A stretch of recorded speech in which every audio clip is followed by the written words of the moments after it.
Have you ever wondered what it would be like to have your Minecraft account hacked, stolen, sold, and never to be seen again? Well, in this video, I'm about to tell you the story.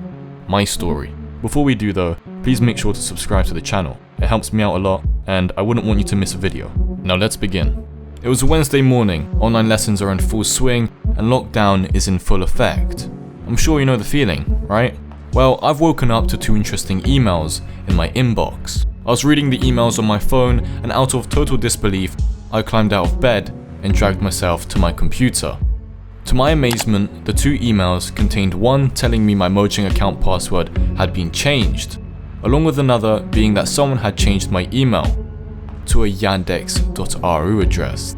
Aha, our first clue, Russia. Well, little did I know, this was really just the start. The email had a link to dispute the change, so of course I pressed it. Now hold on, I know what you're thinking, I checked, trust me, the link was legit. But it went to an invalid token page, so clearly that part of their system was entirely broken. But the other email had a link of its own that worked, logging me right back into my account. I made sure to change my password, but whoever had taken the account had added their own secret challenge questions. I wasn't ready to give up, so I began researching Russian pop culture references, bands and musicians that were popular, and even what people named their pets. Apparently, Boris is a common one in Russia. Yeah, weird. After 30 minutes of trying, nothing was biting, and I was getting impatient. Surely my account wasn't lost forever. There must be some sort of way to fight this. Then an idea popped into my mind. If I was to try and find a computer that I'd previously logged into with my Minecraft account, I should skip straight past those secret questions and right into my account. It was a flawless plan, and suddenly the idea of winning my account back from the hacker was closer than ever. But I knew time was ticking, because like me, the hacker would have gotten an email telling them the password had been reset. I could only think of one computer that I might have played on and still owned. The old dusty Apple Mac. I turned it on, glided the mouse over to the Minecraft client, but by the time I had hit the login button, it was too late. The hacker had managed to change the password yet again. I felt defeated. After all, some random person online had just taken my Minecraft account, and I pictured them laughing at me, all the way from Russia. I finally resolved to some form of comedic boredom and jokingly emailed the hacker. I wrote that they had won this round of password changing and that I would eventually get my Minecraft account back. But of course, I didn't expect a response. He or she was probably having an absolute blast. An hour later, I'm surprised by an email notification. This time not from Mojang, but from the hacker. I opened up the email and it read, "What are you talking about?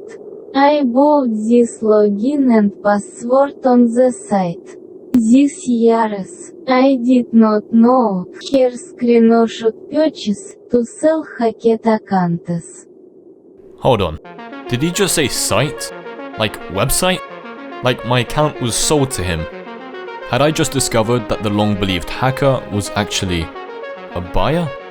I mean, I didn't believe that this was the truth, but the hacker had taken it upon themselves to also attach an image. There in plain text was my email address and password. I was shocked and also slightly embarrassed that I'd chosen such an easy to crack password, but I was also a little bit skeptical that he'd bought my account for $18 when you can get one from Mojang for $26. I wondered if the hacker or potential buyer knew that the account they had bought was owned by someone else. So we started emailing back and forth. At first, he kept pleading his innocence, but after a few emails, he confessed that he knew he was buying a pre-owned account. He assumed that this was an account someone no longer needed, and that he'd be able to save $8. I keep saying he because I was to find out that he was a 17-year-old teenage boy, and at this point, I went from being annoyed to intrigued. I wanted to find out more about the site he'd bought it off, and here was where things got strange. Alex, my sort of new internet friend, was starting to suspect that I was the suspicious type who didn't believe his story. So he did the unthinkable. He sent me his login information for his personal email account. I thought this was a bad idea on his part, but hey, whatever. Originally, I didn't really want to sign in, but once I gave in to the curiosity, I saw his emails he'd received from Mojang as he changed the password, email address, and added security questions. But the emails that truly caught my instant attention were the purchase confirmation receipts from this Russian website that he had previously screenshotted.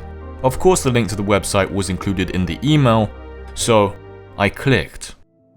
The website loaded up in the weirdest way, like the weirdest way, almost like a fax printer as it slowly filled up the web page on my screen. And there I was, greeted by a rather empty page entirely covered in Russian. I scrolled around the website and clicked on what looked like Minecraft accounts for sale, but every time I did so, the page would simply reload and bring me back to the home page. Before giving up, I decided I would give it one more go, and this time, it finally loaded. The page looked familiar to a normal online store, but certain things were just off. For example, the seller had apparently sold over 4,000 copies, and the feedback comments were horrendous. The person who sold me this account changed the password. 100 scammer. He has given to me non-working account. It was clear to me to what I'd found, that this was a black market of hacked Minecraft accounts. At this point, I understood that Alex's story was true, and it was best for me to just turn around and get my account back. Not to mention, Alex had chosen a rather cool username for himself, which faced me with a choice. I could either easily reset everything back to me and lock him out completely. I mean, after all, he had knowingly bought someone else's account and must have known there was some risk involved. But the younger part of me felt sorry for this kid. He clearly just wanted to play Minecraft and was doing whatever he could to get there. He was clearly regretful that he was about to lose access to his new Minecraft account and that there wasn't much he could do. He also seemed like he had learnt his lesson. And I, for one, had also learnt a new one. In the end, I changed everything back to being owned by me and locked him out. So in my little war over the account, I had won. I'd gotten my account back, but it was a short-lived victory because at the end of the day, the kid no longer had a Minecraft account. And what I did next was I went to Mojang's site and bought the kid his own Minecraft account. It probably makes me a complete idiot, but I'd like to think that somewhere in Russia, there's a kid playing Minecraft. He's having an absolute blast, building things with his friends, and has an interesting story to tell about how he got his copy of the game. I'm sure though, in reality, he's probably blowing stuff up, but hey, whatever. That a guy dream, right? If you like this video, check out the video on screen where I discovered the secrets behind the enchanting language.